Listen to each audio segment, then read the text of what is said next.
All right, let's get right into it. Today we're talking about one of the most exciting and honestly one of the most confusing parts of a record deal. That big marketing budget. You sign that contract, you see this huge number and you think, wow, they really believe in me. But what are you actually paying for? Let's break it down. I want to start with this quote because it just cuts right to the chase. It's a pretty bold statement, but it's something every single artist needs to wrap their head around. The idea that when you think your label is investing in you, a lot of the time, they're really just loaning you the money. And that one little word change, well, it changes absolutely everything. So let's start where every deal starts, right? With the dream, with what the label is selling you. This is all about the marketing promise. So picture this. You just got your first big deal. You're sitting in a conference room and the label execs start throwing around this massive marketing budget for your first project. I mean, it feels amazing, right? It feels like they're putting all their chips on the table for you, betting big on your success. It's this powerful illusion of support, and it's designed to make you feel like you finally arrived. But underneath that shiny, exciting number, you've got to ask the question that could literally define your career. What are they really offering here?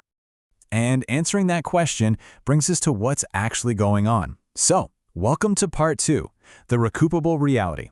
This is where that dream meets the cold, hard ink on the contract. And this chart right here really says it all.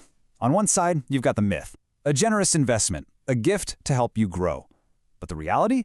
That investment is actually a recoupable loan that gets charged right back to you. And that gift is just an advance against your own future earnings.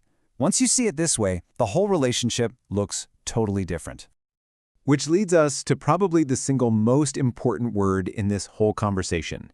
You're going to hear it 1,000 times in any negotiation, so we have to nail it down. What does recoupable really mean? It's actually pretty simple. Recoupable costs are just all the expenses the label pays for on your behalf.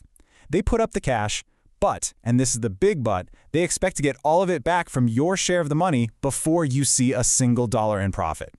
You're basically funding your own marketing campaign. The label is just acting as the bank.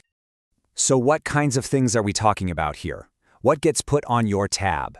Oh man, the list goes on and on. Those cool billboards you see in Times Square? That's on your bill. Getting your song on a huge Spotify playlist? Yep, you're paying for that. All those targeted social media ads, influencer campaigns, even the flights and hotels for a promo tour. It all gets added to the debt you have to pay back out of your royalties. Now, this whole system gets really risky for an artist when there's no transparency. So let's talk about those risks in our next section, the dangers of secrecy. And this is the perfect way to think about it.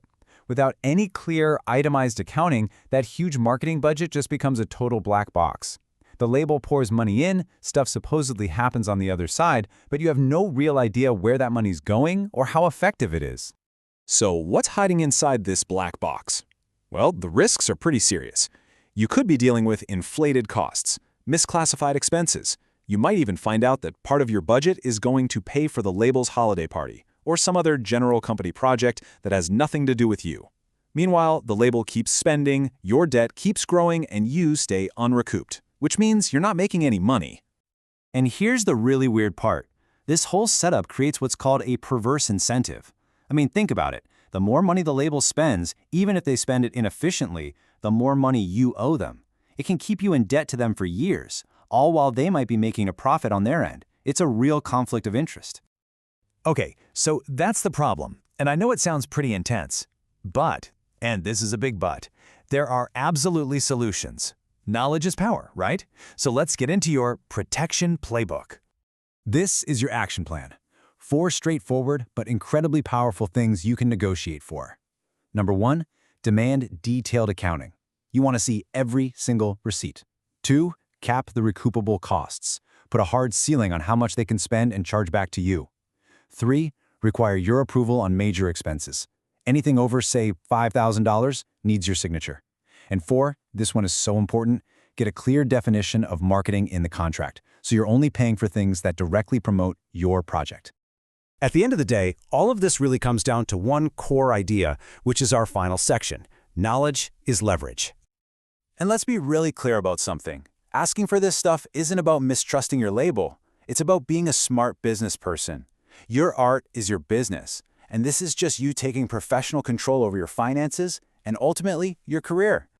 Because when you have that transparency, you can finally start to measure the real return on your investment. You can start asking those tough but necessary questions like, hey, did that $100,000 billboard campaign actually sell any records? It makes sure that all the money being spent in your name actually aligns with your goals, not just theirs.